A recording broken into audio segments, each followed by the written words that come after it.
Hello again. Today we will have a look at the different steps that brought to the great moment of the Elizabethan theatre. Drama is the most natural of arts, being based on one of the most fundamental of the human faculties, the faculty of imitation. It is through imitation that children learn to talk and to perform a great number of complicated functions.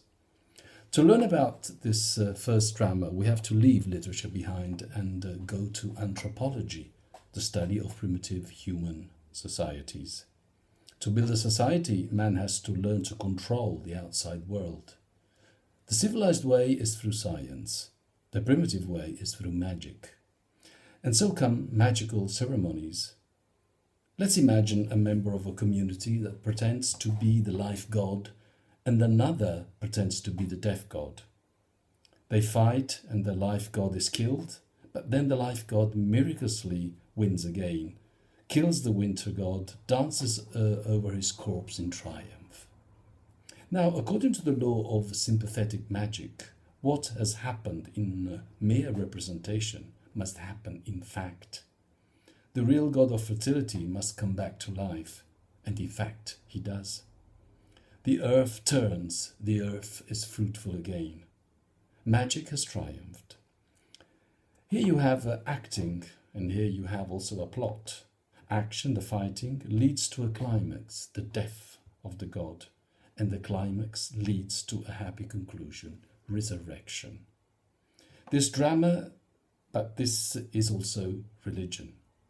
The god is sacrificed so that he can rise again for the good of the people. We say that even the Christian religion is connected remotely with what we call fertility myths. The Mass of the Catholic Church celebrates the sacrifice of Christ.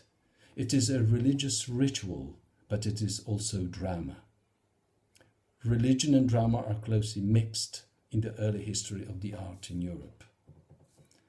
As early as the 9th century, we find a genuinely dramatic dialogue invented into the Mass for Easter Sunday. The resurrection of Christ is celebrated on that day, and this resurrection is made actual and immediate through the dialogue between the angels and Christ's tomb and the three Marys who have come to look at his body. There were similar dramatic presentations also at Christmas for the story of Christ's birth. This sacred drama became popular.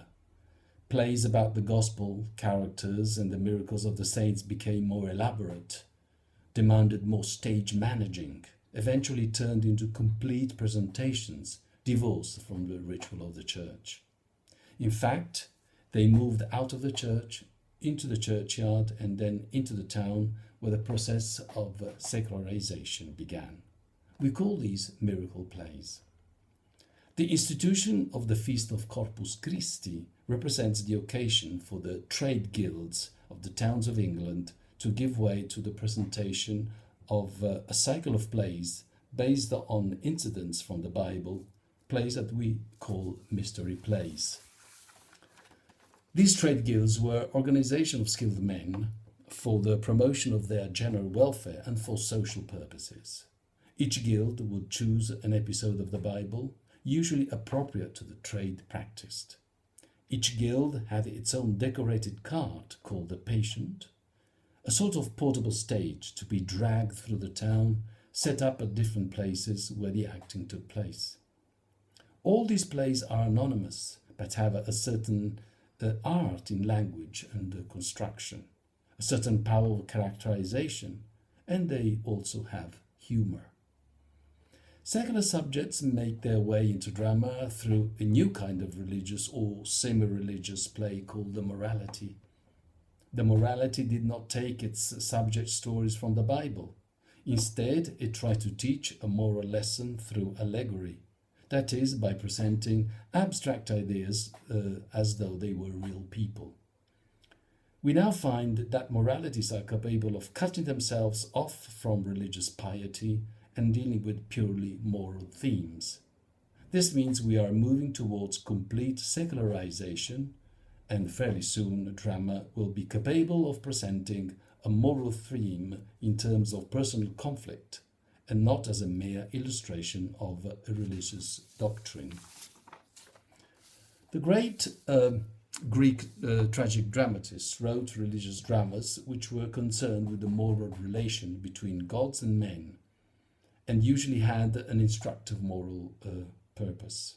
The heroes of Greek tragedy have no free will. The gods control a man's destiny, and one cannot fight the gods. It is because of the big difference between the Greek view of life and the Christian view of life, the difference between fate and free will, that the Greek tragedies have had so little influence on English drama. The Elizabethan hero has the power of choice. He has free will.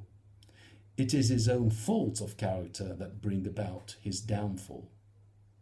What was attractive to English writers was the work of a Roman playwright, Seneca.